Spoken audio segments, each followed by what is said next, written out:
Good evening, Conquerors. This is an Age of Empires 4 coaching session.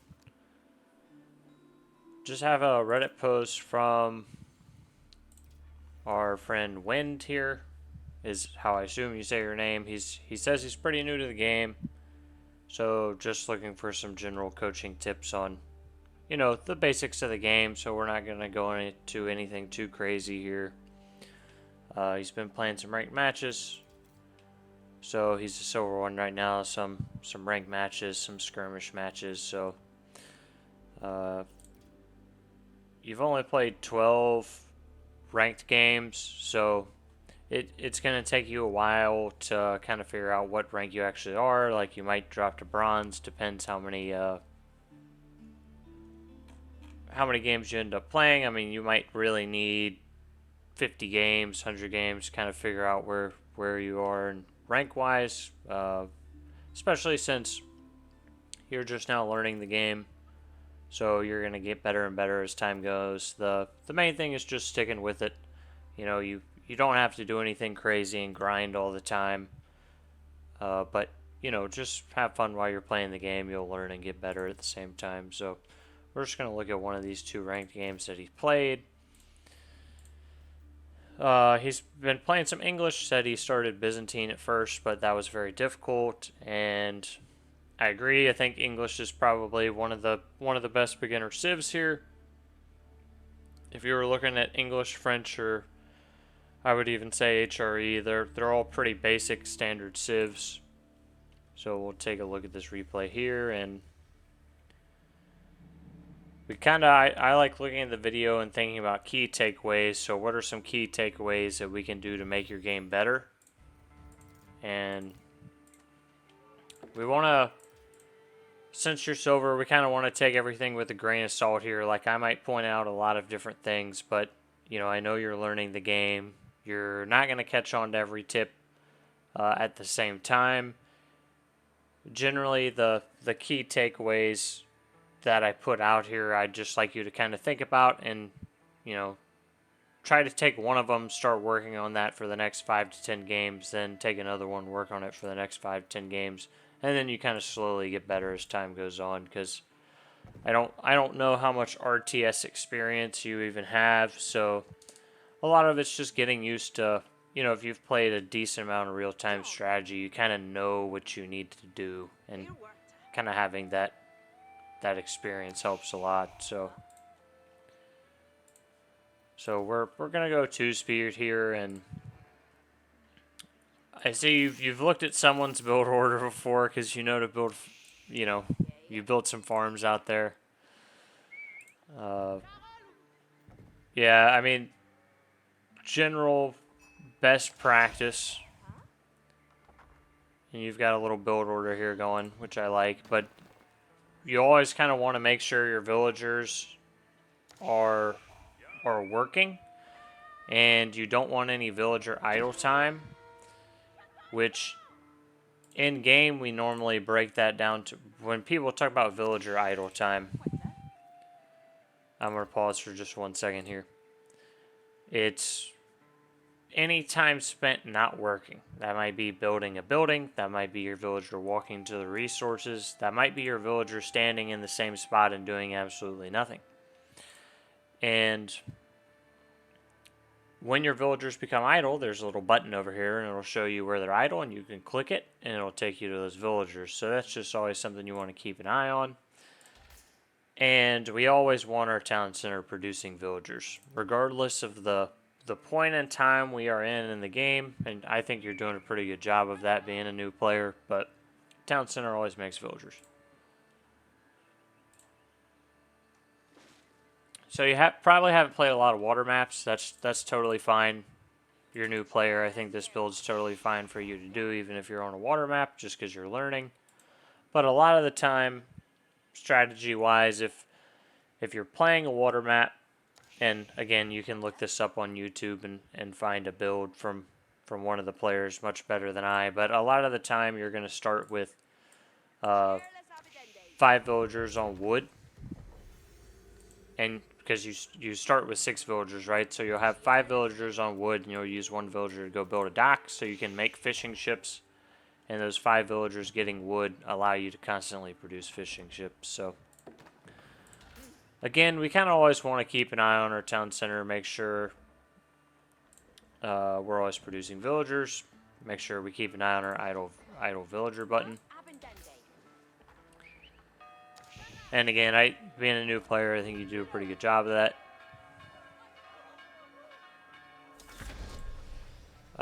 One thing, I don't know if you know how to do this or not, but you can queue up actions. So for instance, if I have a villager and I tell them to build this, I can hold down shift and I can, let's say, click gold.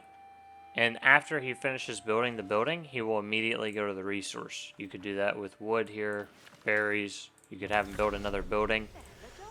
And kind of the reason this is effective is it helps you to not have to do every action as soon as you need to. So if you had told these villagers to build the council hall, and then you had held down shift and right-clicked on one of these trees, they would have immediately left the council hall and started chopping down wood. So those are just some kind of small tool tips as we go through the beginning part of the game to help you. So I mean, I think I'm actually you know, I don't watch or play against a whole lot of silvers, but I think you're doing quite well. So let's see what our Malian guy's doing. He's going to make cows. I mean, normally English against Malian's a bit of a tough matchup. I'm not sure it matters here, but we shall see. Some general kind of keys to the game are you want to apply pressure to your opponent with military units, and we kind of call that aggression, right? Like you want to be aggressive, you want to attack your enemy with military units. You want to overpower their military, and you want to kill their villagers, or what we talked about with villager idle time is you just want them not working. So one thing you'll see people do a lot is if you have these 2 longbows, you bring them over here, you shoot the villagers, they have to walk away and do something else. And that's quite effective for slowing down the Malian economy in this instance. So behind that so-called aggression is kind of what people in the game call it. You want to make sure your villagers always making villagers. You want to make sure that your economy, which sometimes we call kind of our macro, is doing well. Always want to make sure when we are attacking, we're remembering to build villagers and balance out our macros. So I don't know how much you know or don't know about the counter system and how these things work. So you have opened up with longbows, and of course you got some at home as well. You've got 2 longbows out here, and anytime you want to view a unit and what the unit can do, you can put your cursor over the unit and it'll show you health, armor, movement speed, attack. And longbows do, in feudal age, 6 damage plus 6 damage against light melee infantry. Light melee infantry is generally spearmen. And the unit the Malian guy is going to make, which is why they're a good counter to the civ you're playing, is their javelin throwers have good damage, or excuse me, good armor against range damage, which kind of negates half the damage your longbow does. And they do extra damage against range. So generally you always want to try to make the counter unit to what your opponent's making. Since javelin throwers are ranged infantry, that would be horsemen. Horsemen would be good at killing javelin throwers. And javelin throwers are going to be very good at killing your longbows.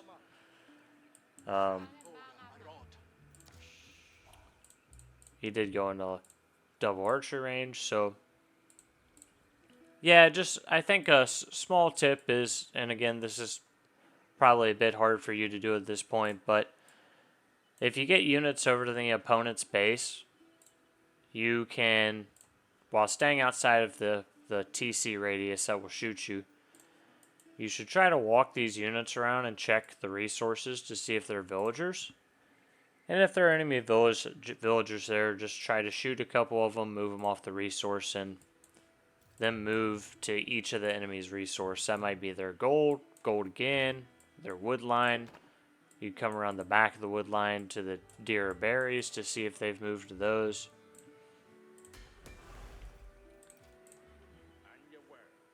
And he's moved some javelin throwers out as well, but isn't doing a whole lot yet.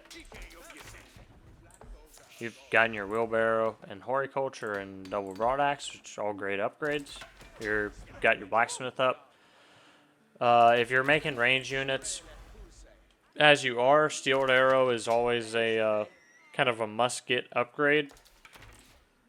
And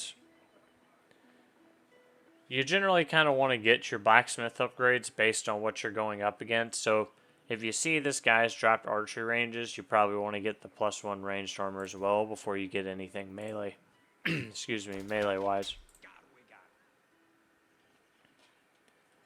And I know I'm going through all this a bit fast right now, but you're always welcome to ask me any questions after the video.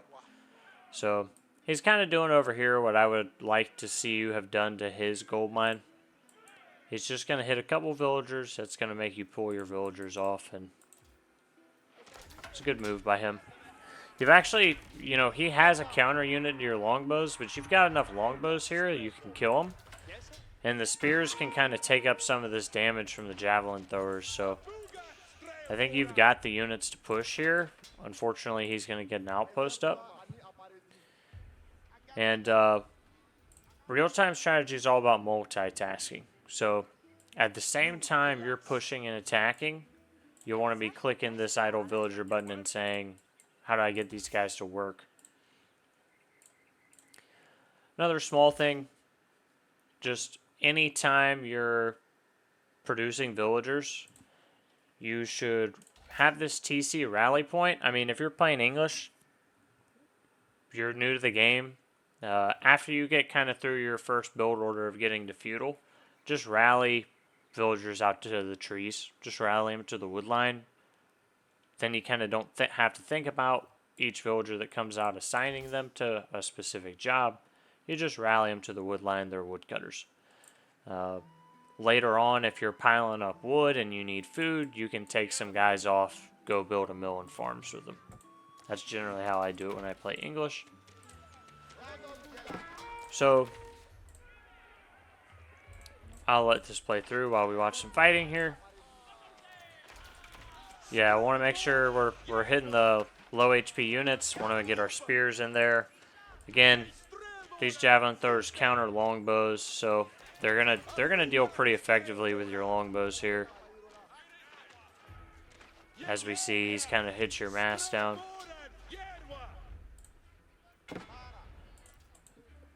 So another thing in this matchup, which I don't want to overload you with information, but generally if you play against the Malians, there's a few things that the Malians want to do. That's generally go fast castle. And that means that they do not want to spend an extended time in feudal. They want to quickly get to the castle age and then pump out units. A lot of the time they'll make sofas, which are just a different type of cavalry to hit you with once they go fast castle. So what we've seen here is the Malian guy has gone for what's called a cow boom. And this H3 landmark, the cattle give extra food per minute when this H3 landmark's produced, and you'll see the radius of it. And when cattle are garrisoned within these ranches, they give just passive food a minute, and that's like a huge bonus to the Malian economy. So what we've seen here is the Malian guy's strategy was, I'm going to build some units and I'm going to build a whole lot of eco behind that. And at this point in the game, he's going to be able to outscale you because these cows are going to generate a lot of food, and he still has one town center where he's constantly making villagers. And a lot of the time when we're talking about an opponent being able to outscale you, it means he has a bigger economy, so he can just make more units than you and overwhelm you later in the game. That's what he's going to do here, I assume. So, strategy-wise, you really have two options. You find a way to kill the guy early, basically stop him from creating this extra economy and outscaling you, or you do the opposite, which is you make a couple units and you try to outscale him. So maybe as English, that's you throw down a second town center. Or maybe that's you could have built a dock and been fishing over here and you would have had a lot more food, and then you would get up to castle, have almost a similar timing as him. So those are just some things to think about general strategy wise. You probably don't know a lot of the strategies yet, but an important part of the game is always using your scout to kind of just do circles around the enemy base to see what kind of production buildings are they building. So am I going to be fighting javelin throwers, archers? Only Malians get javelin throwers. Are they making a barracks where they're going to be making spearmen? Are they making a stable where horsemen are going to come out? Sofas in this case. Kind of what's their game plan? An easy way to tell if a civ is trying to get up to the castle age quickly is if you look and they've got 10, in this case 14 villagers on their gold. Very, very good chance that they're trying to go to castle age early, because there's not a reason to gather that much gold otherwise in the feudal age.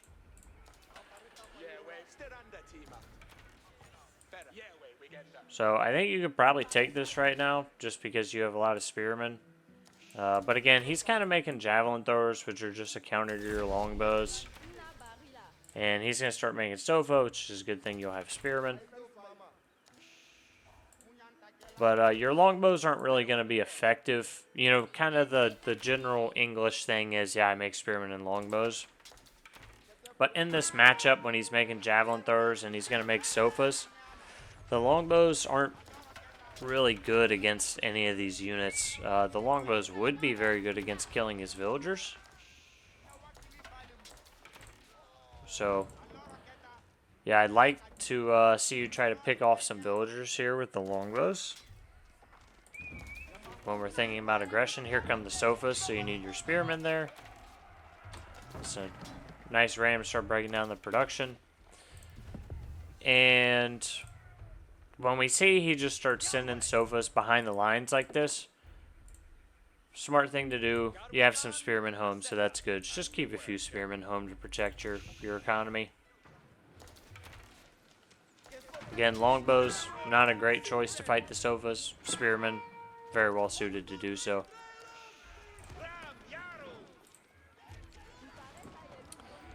I think you're playing a pretty good game here for how new you are, so trying to not to go through too many nitpicky things.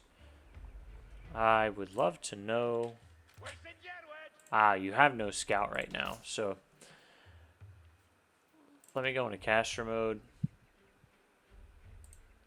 Yeah, you've probably had a decent amount of idle time on your town center. I've seen it a few times without your villagers being made, so the letter H will always take you back to your town center. Sometimes if you just click H, then Q a few times, you do that. If you queue up 2 villagers every 40 seconds like that, then your town center will be constantly producing. One thing I just wanted to note is we just always want to keep a good eye on our resources here. So you're both what we would call floating a lot of resources. So if you're going to the next stage, you want to use those resources and go up. If you're not planning on going to the next stage immediately, then you just want to pump out as many units as you can, right? Like, you don't want a bunch of resources floating. It's almost kind of like having them in your inventory and not using it if you've ever played an inventory-based game. You can see the opponent's doing something similar. So, again, shift queuing actions with your villagers would kind of help out with the issue there. We're missing some of the fighting, but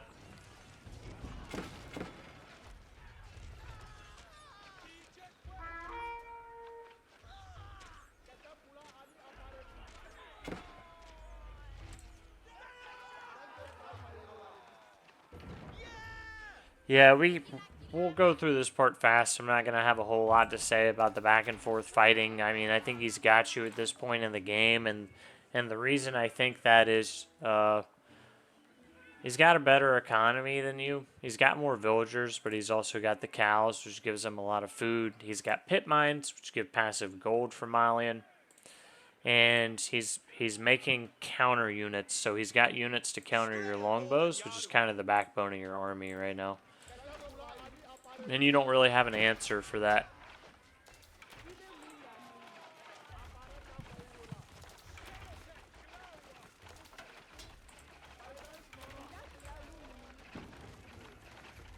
So I'm going to force speed through here. I see you're aging up, which is good. But again, we need to start learning the units and specific matchups and what we can make, what we can't make. And longbows here will not beat the javelin throwers. So you do start going horsemen now, which is good. I think you just have one stable though. So just another tip. Again, you're learning. Don't queue up 9 or 10 horsemen in the same stable. Just build a couple more stables. These are kind of like resources you can't use. That's a bug, I think. I'm not sure why that has a unique unit symbol. But you don't want to queue up a bunch of units in the same production queue. It's just going to take a long time to produce those units, and you could just build more stables and make horsemen faster. Horseman's the right move here, though. You need horsemen to kill this giant mass of javelin throwers. I would actually,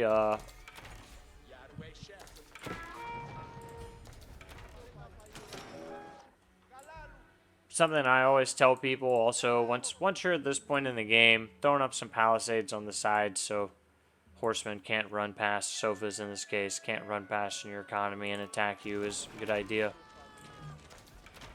So he's probably going to do that up here.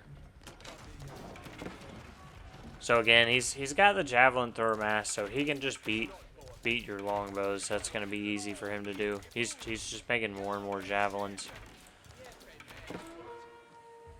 And he's run by with some sofas, some palisades on the side would help us. So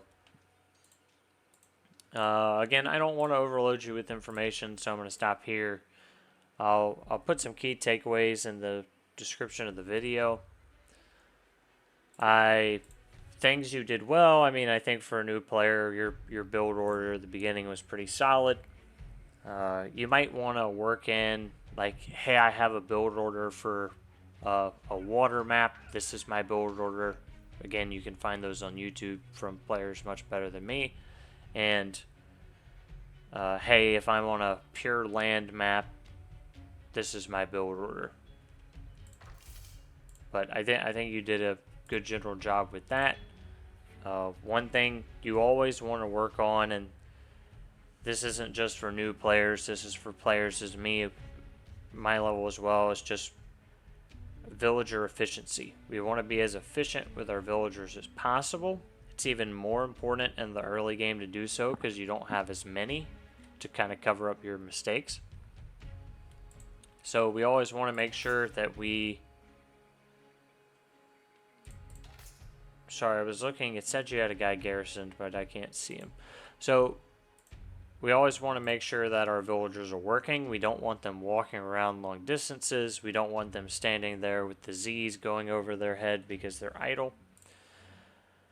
So anytime you have a villager building a building, you can right-click, they'll build the building. Then you can shift-click them to a resource or to build more buildings when they're done building that building. That reduces villager idle time.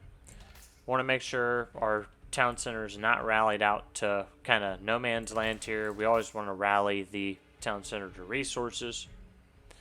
And I think you've done a good job of having the resource deposits, but always want to have resource deposits near our, always want to have resource depots near our deposits. So mining camp near gold or stone, lumber camp near wood, mill near any food source.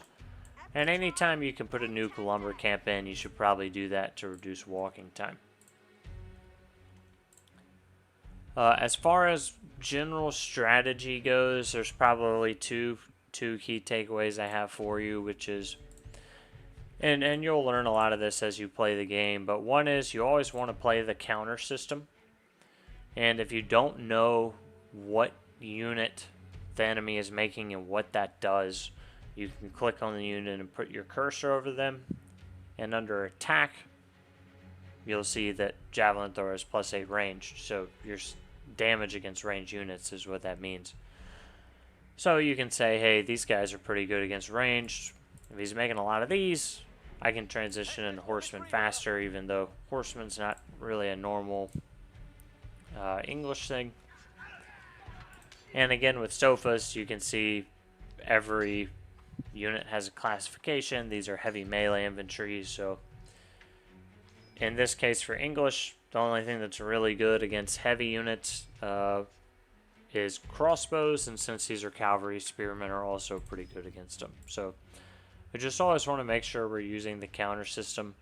Still fine for you to make some longbows in this if you need to kill some units, but they're not going to be good against the javelin thrower sofa combo. It's going to be a good combo against you. Third key takeaway I would say is we just want to have a scout going around the enemy base, seeing what he's up to.